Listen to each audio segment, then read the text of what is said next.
लेकिन ज्यादा से ज्यादा क्या करोगे? हार्वर्ड से पढ़ करके आओ या बेरमो के सरकारी विद्यालय में पढ़ो। विद्या का, मैं इधर बैठे हुए जितने भी विद्वान लोग बैठे हुए हैं, एजुकेटेड लोग बैठे हुए हैं, लिटरेट बैठे हैं, उनसे पूछता हूं, विद्या का उद्देश्य क्या है? एजुकेशन का उद्देश्य क्या है? किसके लिए अपने बच्चों को पढ़ाते हो? तुम खुद किस लिए पढ़े थे? किसके लिए? एम्प्लॉयमेंट के लिए, नथिंग एल्स। रोटी कपड़ा और मकान, एक दुकान, दो दुकान, 5 दुकान, 7 दुकान, उसके बाद सीधा स्मशान। यही है तुम्हारी जिंदगी। रोटी कपड़ा और मकान, 70 साल की जिंदगी में 1 से 5 दुकान किए और फिर 4 कंधों पर स्मशान चले गए। इसी के लिए पृथ्वी पर आए थे। सारी जिंदगी टेंशन, सारा जिंदगी दुख, सारा जिंदगी डिप्रेशन, सारा जिंदगी हाय हाय, सारी जिंदगी कर्ज, सारे जिंदगी रिश्तेदारों को मनाते रहे, एक दूसरे से नीचा देखने और दिखाने का काम चलता रहा और उसके बाद एक दिन तुम्हारी मृत्यु आ गई। हमने सुना था कि मनुष्य का जीवन सबसे सार्थक होता है। दुर्लभो मानुषो देहि देहि नाम क्षणभंगुरः तत्रापि दुर्लभम मन्ये वैकुंठ प्रिय दर्शनम। ये दुनिया में सबसे ज्यादा का, सबसे अधिक, सबसे ज्यादा प्रभावशाली मानवीय जीवन है। क्या ये जीवन है? क्या इस जीवन के लिए मनुष्य को श्रेष्ठ बोला गया? ये कौन सी श्रेष्ठता है तुम्हारी? तुम चैन से सो नहीं सकते, तुम चैन से बैठ नहीं सकते, तुम पड़ोसियों का उत्थान नहीं देख सकते, तुम दुख को हैंडल नहीं कर सकते। राम जी के जैसा सत्ता चला जाए, उसके बाद भी जब माता कौशल्या पूछती हैं, राम तुमने सब काम कर लिया ना, सारी पूजाएं कर ली ना, कल मेरे बेटे का राज्याभिषेक होने वाला है, कल तो युवराज बनेगा। तो धीरे से राम जी कहते हैं, माँ मेरे पिताजी इतने छोटे थोड़ी हैं। बोला क्या हुआ? मेरे पिताजी ने निर्णय किया है कि छोटे से राज्य अयोध्या का मुझे युवराज नहीं बनाएंगे। पिता दीन मोहि कानन राजू, उन्होंने मुझे बन का राजा बना दिया है, मुझे बन का विराट राजा बना दिया है। ये राम है। रातों रात सत्ता छिन गई पर अपने पिता को कह रहे हैं, मेरे पिता ने मुझे बन का राजा बना दिया। मां अयोध्या छोटी है, मैं बड़ा हूं ना। तो कहा तू इतना छोटा राज्य संभालेगा? तू बन का राज संभाल। जा, लाखों ऋषि महर्षि तेरा इंतजार कर रहे हैं। कई सबरी तुम्हारे लिए बैठी हैं, कई सुतीक्षण बैठे हैं, कई सरभंग बैठे हैं, कई जटायु तुम्हारे लिए बैठे हैं, कहीं सुग्रीव बैठा है बाली से लात खाए। जाओ सबका उद्धार करो। और इसलिए राम को वनवास दे दिया। पर तुम्हारे जीवन में ऐसी स्थिति आ जाए तो तुम्हारे बच्चे आत्महत्या कर लेते। नंबर कम आ जाए, अगर पिताजी ने कह दिया, माताजी ने, अगर तेरा 80% से कम आया, शर्मा जी के बेटा से अगर तेरा नंबर कम आया तो मैं जहर खा लूंगी। बच्चा देखता है नंबर तो आया 60%, घर आते आते सोचता है आखिर माता पिता ने कहा है हम जहर खा जाएंगे, वो क्यों मरेंगे, हम ही खा जाते हैं। इतना प्रेशर क्यों पढ़ने का? क्या पढ़ा रहे हो? मशीन बना रहे हो बच्चों को? गधों की तरह बोझ टांग दिया है यहां पर। क्या करोगे? 2 रोटियां ही तो कमाओगे ना, 2 कपड़े ही तो पहनोगे ना, इतने ही ना, किससे कुछ ज्यादा? रावण और राम की वृत्ति में क्या अंतर है? इतना ही तो है। रावण कहता है कि दुनिया में जितना भी सुंदर है वो सब मेरा होना चाहिए, सब मेरा है। राम जी कहते हैं जो मेरा है वो सबसे सुंदर है। यही राम और रावण के विचार में अंतर है। जो मेरा है वो सबसे सुंदर है, दुनिया का सब सुंदर मेरा करने में तो रावण बन जाओगे। इस वृत्ति का अंतर है। यही राम और रावण का युद्ध है। जो प्राप्त है वही पर्याप्त है, नहीं तो सर्वत्र दुख व्याप्त है। जो प्राप्त है वही पर्याप्त है। मेरे पास जो कुछ है वही है। परिश्रम करो, पुरुषार्थ करो, प्रार्थना करो, पर रो मत। वही है वही जो राम रचि राखा, को करे तर्क बढ़ा वही शाखा। इसका मतलब ये नहीं कि आलसी बन जाओ। अगर मैं भी ये कह के पढ़ा होता कि राम जी का कथा होगा तो राम जी कराएंगे, तो क्या राम जी हमारे घर में एरोप्लेन घुसा देते एयर इंडिया को? क्या करते? हमें आना पड़ा, हमें निकलना पड़ा वृंदावन से आकर के दिल्ली आना पड़ा, दिल्ली से हमें फ्लाइट लेनी पड़ी, फ्लाइट से आकर के रांची लेना पड़ा, रांची से 2.5-3 घंटे में हम और अन्नू बैठ करके साथ में यहां तक पहुंचे। तब जाकर के बेरमो फूसरो पहुंचे। यहां घाटी ऐसी पूरा झारखंड। हम तो चैतन्य महाप्रभु को याद करते आ रहे थे कि हे महाप्रभु हरे राम हरे कृष्ण हरे राम हरे कृष्ण। पूरा हरियाली चारों तरफ थी, अच्छा था। आए, यहां भी आनंद आया, आपको देख करके आनंद आया। याद रखो, कहते तो सभी हैं पर विश्वास रखो, दोनों भुजा उठा के कहता हूं, मेरे लिए बस एक ही आह्लाद है, न कोई चढ़ावा न कोई सामान, बस हृदय से आकर के बैठ करके राम का गुणगान सुन लो, यही मेरी दक्षिणा है। अगर तुम्हारे मुख से राम और कृष्ण के नाम निकलने लगे, तुम्हारे बच्चे अगर शिवाजी और छत्रपति महाराणा प्रताप इत्यादि की तरह होने लगे, विवेकानंद होने लगे, तो मेरी दक्षिणा मुझे मिल गई है। इससे ज्यादा क्या चाहिए? कपड़े भी हैं, गाड़ियां भी हैं, आश्रम भी हैं, बहुत कुछ है। अब क्या करूंगा? मैं अकेला हूं। अकेला नहीं हूं, मेरे साथ 8 अरब लोग हैं।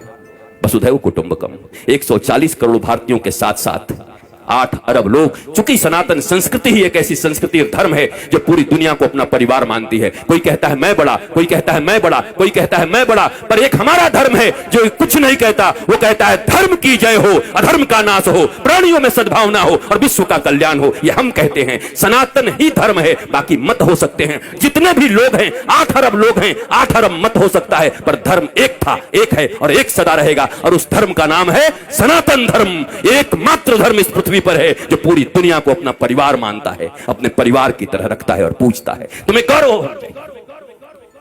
मुझे याद है आज के 10-12 साल पहले जब योगी आदित्यनाथ जी महंत जी सांसद थे, हमारा मिलन हुआ गोरखपुर में, गोरखनाथ पीठ में। एक भागवत की कथा थी, वहां मैं भी था, आप भी थे, एक साथ बैठे हुए थे। हमारी चर्चा होने लगी। उन्होंने कहा क्या क्या लोग हमें सांप्रदायिक सांप्रदायिक कहने लगते हैं। हम कि महाराज जी अब हमें ग्रंथ खोलना चाहिए। ग्रंथ खोल करके संप्रदाय का परिभाषा क्या है, संप्रदाय किसको कहते हैं।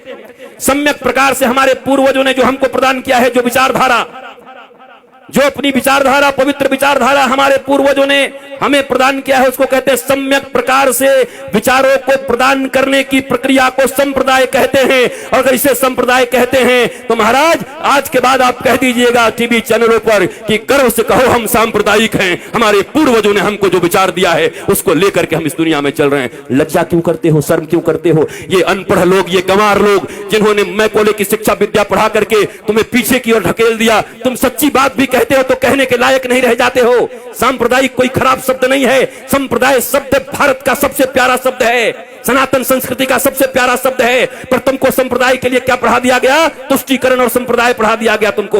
यहां तुष्टीकरण नहीं, यहां 140 करोड़ लोगों के संतुष्टीकरण की बात होती है। यहां 8 अरब विश्व के लोगों की संतुष्टीकरण की बात होती है। यह है सनातन धर्म। तुम्हें गौरव होना चाहिए अपने धर्म के ऊपर, पर तुम बैकडोर में रहते हो, पीछे रहते हो, क्योंकि तुम्हारे पास ज्ञान नहीं है, क्योंकि तुमने हिंदी नहीं पढ़ी, तुम इंग्लिश पढ़ रहे हो। ना हिंदी ना इंग्लिश, ये मिली जुली। मुझे ताज्जुब तब लगता है जब ये भोजपुरी सिनेमा के एक्टर भी जब टीवी पर आते हैं तो एंड आई इफ यू, अरे भोजपुरी में पिक्चर बनाए, भोजपुरी में बोल।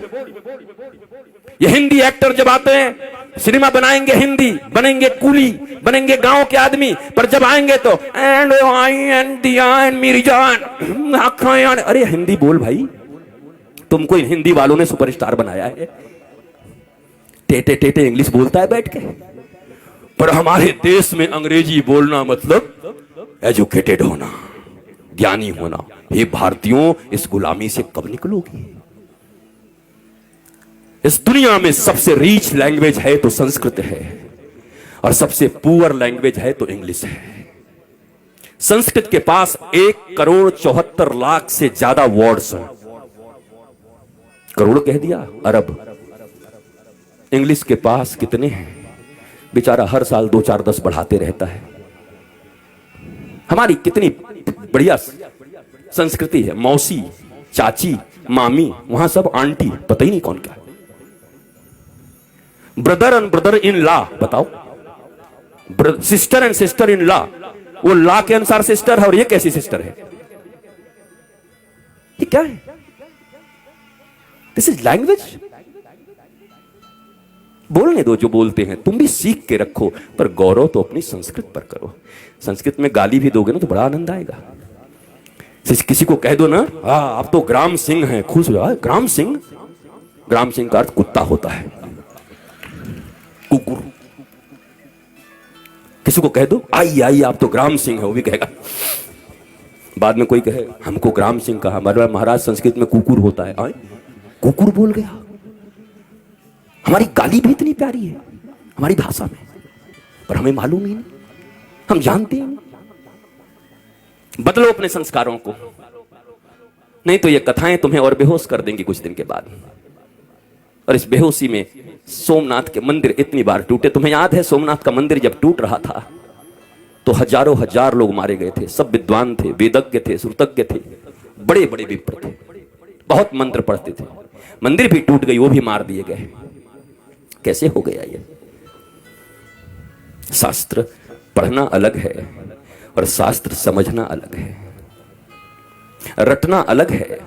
ये रट्टू तोता बनकर के कथा कहना अलग है, और उपनिषद और अपने गुरु के प्रतिबोध से बैठ करके सिंह की तरह गरजते हुए भारतवासियों और विश्व को समृद्ध और संस्कारवान बनाना भारतीय धर्म गुरुओं का परम लक्ष्य होना चाहिए। भारतीय धर्म गुरु ऐसे होते हैं। हम रट्टू तोता लोग नहीं हैं। हमें कोई सिखा दिया और तोते की तरह हम आकर प्रवचन करने लगे और भाषण करने लगे। वैसे ऐसे लोग हैं। 7 दिनों में लोग कहते हैं, क्या कहूं, इस श्लोक का वर्णन तो अगर मैं करने लगूं तो 7 दिन तक करना पड़ेगा। हमने एक जगह पंडाल में कह दिया, पंडाल का खर्चा हम देंगे, तू करके दिखा। भाग गया, क्योंकि कर ही नहीं सकते 7 दिन तक। पर ये रट लिया है, सिखाया जाता है कैसे बोलिएगा कि अभी समयाभाव के कारण इस श्लोक की चर्चा तो मैं 15 दिन तक कर सकता हूं, लेकिन आइए समयाभाव के कारण आगे बढ़ते हैं। मैंने कहा पंडाल का खर्चा, माइक का खर्चा और आपका भी खर्चा मैं दे रहा हूं, आपको इसी श्लोक पर बोलना है। मैंने सुना, दूसरे दिन सुबह निकल गए कि कहां से इसका विवेचना करूं, कैसे करूं। ये कोई व्यवसाय नहीं है, कोई व्यापार नहीं है। प्यार को व्यापार मत बनाओ। धर्म प्यार है, धर्म प्रीति है। धर्म से डरते नहीं हैं, धर्म प्रेम वर्धित करता है। भक्ति और विभक्ति 2 चीजें होती हैं। भक्त बनने आए हो, विभक्त का अर्थ होता है अलग होना भगवान से, और भक्त का अर्थ होता है जुड़ जाना। इस बाजारवाद की दुनिया में हर जगह बस सामान की तरह हम बिक रहे हैं। रोज तुम्हें लुभाया जा रहा है, पूरा बाजार चुंबक हो गया है, तुम सड़े हुए लोहे हो गए हो। सब कुछ उसी में छीना जा रहा है। कमाल हो गया। बरसों से हमारी रक्षाबंधन की कितनी सुंदर परंपरा चली आ रही है, और उस परंपरा में आज क्या होता है, फलाना डायमंड दो, इस रक्षाबंधन पर अपनी बहन को उपहार दो। बताओ वो भाई क्या करेगा जो खेतों में काम करता है। पीढ़ियों का उनका प्यार भाई बहन के बीच, पर ये प्रचार भाई बहन के प्रेम, पति पत्नी को मैंने देखा, ये कुकर लाओ और बीबी से प्यार बढ़ाओ। हम कि वाह, ये कुकर नहीं होगा तो बीबी से प्रेम नहीं होगा, पत्नी से प्रेम नहीं होगा, कुकर से प्रेम होगा। कुकर और पत्नी का क्या संबंध है? डायमंड और भाई बहन का क्या संबंध है? हर चीज को पैसे से जोड़ दिया। बात बनाना भैया, सबसे बड़ा रुपया। कहीं रिश्ते नहीं रह गए, गांव नहीं रह गए। और इस कोरोना में उन शहरों में जो कबूतर की तरह लेकर के फ्लैट रहते थे, टुकुड़कू, उनको पहली बार पता चला कि गांव और गांव की गलियों और गांव के वृक्षों का क्या महत्व है। तरस गए वो ऑक्सीजन के लिए, पर गांव में लोग ऐसे सीना करके घूमते रहे। भारत गांवों का देश था। यहां ऑक्सीजन फ्री, यहां जल फ्री, और सबके सब पहले हम ऐसे भारतवासी लोग हैं। पहले इतना यूरिया डाल दिया, खेती करने लगे, पंजाब में खेती होने लगी, पंजाब में इतना अन्न उपज, हरित क्रांति आ गई। ऐसी हरित क्रांति आ गई कि पंजाब से एक ट्रेन चलने लगी, कैंसर स्पेशल ट्रेन। क्या करोगे ऐसी हरित क्रांति का, जब अपने ही बच्चों को कैंसर का पेशेंट बनाते रहे। इतनी भूख और इतनी लालच किस बात की है? तो ये भारतवासियों को हो क्या गया है? जो भारत विश्व गुरु था, जिस भारत की माताएं प्रहलाद, अलर्क जैसे पुत्रों को जन्म देती थी, ये हो क्या गया है? ये कहां से बुद्धि बिगड़ गई हमारी? ये कहां से आपके बच्चों में आप कंपटीशन भर रहे हैं, सिर्फ प्रतियोगिता भर रहे हैं। इतना छोटा बच्चा होता है, उसको प्रतियोगिता से तुम्हें इतना नंबर लाना पड़ेगा, उससे ज्यादा नंबर लाना पड़ेगा। क्या क्या बना रहे हो उसको? कोई कहता है डॉक्टर बनो, कोई कहता है इंजीनियर बनो, कोई कहता है ये बनो, कोई कहता है व्यवसायी बनो। कोई नहीं कहता बेटा तो कुछ बन न बन, पर श्रवण कुमार की तरह ऐसा बनना कि बूढ़े माता पिता को अगर तीर्थ करने का मन हो तो कंधे पर बिठा के ले चलना। इंसान बन जा, आदमी बन जा, सच्चा बेटा बन जा। वो कोई नहीं बना रहा। उसके बाद रो रहे हैं, उसके बाद निंदा कर रहे हैं गांव में घूम घूम के, हमारा बेटा हमारी बात नहीं सुनता, बहू बात नहीं सुनती, बेटी बात नहीं सुनती। आपने शिक्षा क्या दिया था? और आपकी भी गलती नहीं है मेरे माता पिता, और मैं औलादों को भी कहूंगा, ये जो बेटे और बेटी हैं, इतना कम से कम मानो, जिन्होंने तुम्हें इस पृथ्वी पर लाया है, जिन्होंने गर्भ में रखा है, उससे अपना तुम्हारा इस दुनिया में कोई नहीं हो सकता। फिर दोनों भुजा उठा के कहता हूं, इस दुनिया में अगर तुम्हारा कोई सबसे सच्चा मित्र हो सकता है तो माता पिता और गुरु, इसके सिवा तुम्हारा कोई मित्र नहीं हो सकता। बाकी सब पता नहीं कहां तुम्हें धकेल देंगे। पहली गुरु मां पिता, इन दोनों के तुम न हुए तो दुनिया वाले तुम्हारे अपने होंगे। किसको मित्र मान रहे हो? दुनिया में कैसे फ्रेंडशिप है, मेरी वो फास्ट फ्रेंड है, किस लिए? मैं सही करूं या गलत करूं सदा मेरे साथ खड़ा रहता है। अरे तो तुम्हारा वो दुश्मन है। ये तो दुर्योधन और कर्ण की दोस्ती हो गई। कर्ण को दुर्योधन ने अंग देश का राजा बना दिया, इसलिए कर्ण श्री कृष्ण और धर्म के खिलाफ खड़ा हो गया, और खिलाफ खड़ा हो गया तो 12 के भाव में मारा गया। जबकि कर्ण से बड़ा कोई दानवीर नहीं था, कर्ण से बड़ा कोई वीर नहीं था, सूरवीर नहीं था। ऐसा कोई बढ़िया धनुर्धर नहीं था, पर धर्म और भगवान के खिलाफ खड़े हो गए तो तुम्हारी कोई धनुर्धारिता काम नहीं करेगी। धर्मो रक्षति रक्षितः, जो धर्म की रक्षा करता है धर्म उसकी रक्षा करता है। परंतु हमारे मित्र ने हमको पैसा दे दिया तो हम भगवान के खिलाफ भी खड़े हो जाएंगे, यही तो कर्ण ने किया। गांधारी को कहते हैं वो पतिव्रता थी। कैसी पतिव्रता थी वो? पति अंधा था। पतिव्रता का अर्थ होता है अंधे पति को अपनी दोनों आंखों से वो दिखाती, हर चीज बताती, पति की आंख बन जाती, तब पतिव्रता कहता। पति तो पहले से अंधा था, वो भी पट्टी बांध करके दुर्योधन अन्याय पे अन्याय करता रहा, पर धृतराष्ट्र की तरह गांधारी भी आंख बंद करके बैठी थी। वो कैसी पतिव्रता हो सकती हैं? और अगर पतिव्रता थी तो अपने 99 पुत्रों में से एक को क्यों नहीं बचा सकी? अगर इतनी ही पतिव्रता थी तो उनका आशीर्वाद उनके पुत्रों को क्यों नहीं मिला? क्यों मारे गए सबके सब? कुरुक्षेत्र के मैदान में रक्त रंजित होकर के क्यों पड़े रहे सब? क्योंकि धर्म नहीं अपनाया। पतिव्रता ये नहीं होता। अगर पिता नहीं समझ पा रहे हैं तो मां का यह कर्तव्य है कि अपने बच्चों को कुपथ से जाने से रोके। नहीं नहीं नहीं नहीं, इट्स नॉट गुड, मत जाओ इधर, ये ठीक नहीं है, तुम्हें धर्म पथ पर चलना है मेरे बेटे, तुम धर्म पथ पर चलो। पर हम सब बस एक ही चीज सिखा रहे हैं, बढ़िया कमाना